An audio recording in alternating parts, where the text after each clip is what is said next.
Süylеп atkanda kişini avaylap urap süylөгүлө артыкча барпылыктар.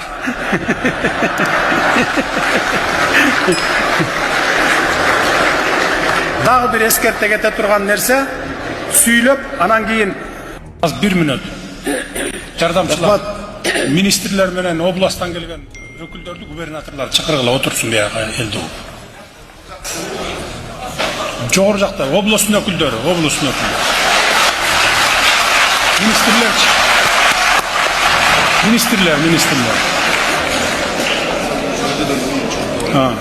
Толук эмес министрлер, толуктап отурсун бар дейт. Баштай берейинби? Салам. Азыр аялдарга болгон зомбулук абдан күчөдү. Ошон үчүн аялдарын таштап, бала чакасын таштап ажырашкан эркектерди мамлекеттик жумушка, жогорку кеңештин депутаттыгына, айылдык кеңешке, шаардык кеңешке барууга тыюу салыш керек. Bir нерсени мага эске салып коет. Улуу педагог Сухамлинский айткан болчу. Тарбиясы жок балага билим берүү бул коом үчүн коркунучтуу деп. Мына ошол биздин азыркы күндөгү коррупциянын дээрлик бардыгы илимдүү, билимдүү адамдар. Бирок тарбиясы жок. Кудайдан коркпойт, элди аябайт. Ошондуктан менин сунушум бүгүндөн баштап ушу баягы жаштарды элди тарбиялоону колго алыш керек да. Ошону элди тарбиялоонун концепцияларындагы мына жерге жаздым эде. Мушунун бардыгын айтып берүүгө болбойт. Сизден суранып, ошо киришсем мисалы бардыгыбыз бир күндө тазалап коебуз. Эгерде визасы өтүп кетип жүрсө, же болбосо визасыз кирип алган болсо, биз кенедейин өлкөбүз бат эле бир күндө тазалап койсок болот. Кыргыз жарандары менен чет элдиктердин ортосунда кастыкты козутуп жиберип жатышат. Өзгөчө биздин өлкөгө иштөөгө же бир ири долбоорлорду ишке ашырууга келгендерге асылышып, жада калсаларга басып алуу, таасирди күчөтүү, коркунуч жаратуу деген негизсиз күнөөлөрдү тагууга аракеттер болууда. Мындай мамиле таптакыр туура эмес. Биздин өлкөгө келген инвесторлор булар убактылуу гана.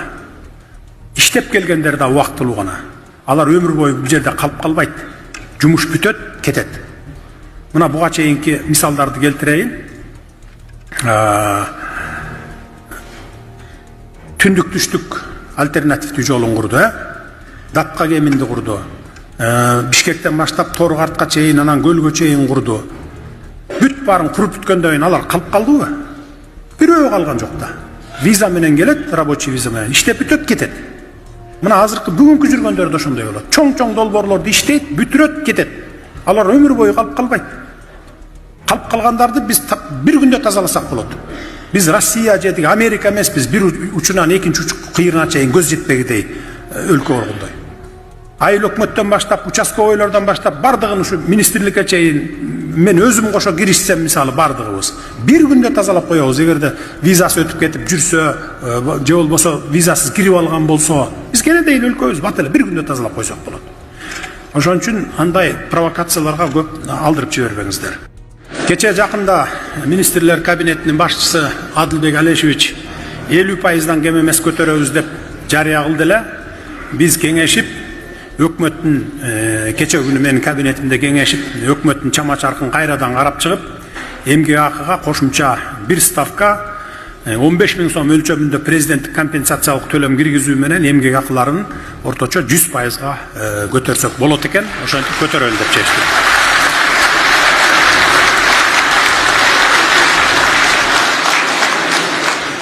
Учурда мугалимдердин орточо айлыгы 26.000 сом, ал эми келе жаткан жылдын 1-апрелинен тартып көбөйгөндөн кийин 52.000 сомдун тегерегин түзөт.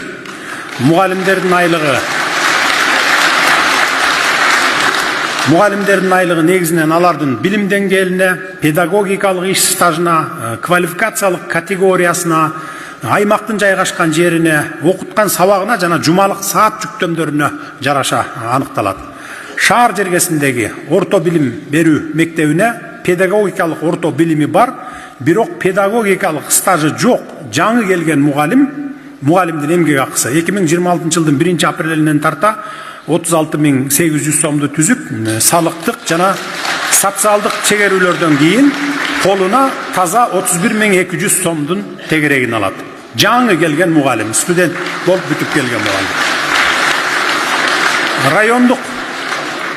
райондук коэффициенти 1,8 болгон, тоолуу алыскы райондо иштеп жаткан жана жашаган, 30 жылдан ашык педагогикалык иш стажы бар орто мектептин математика мугалиминин учурдагы эмгек акысы 65.800 сом. Ал эми 2026 жылдын 1 апрелинен тарта эмгек акысы 97.600 сомду түзөт.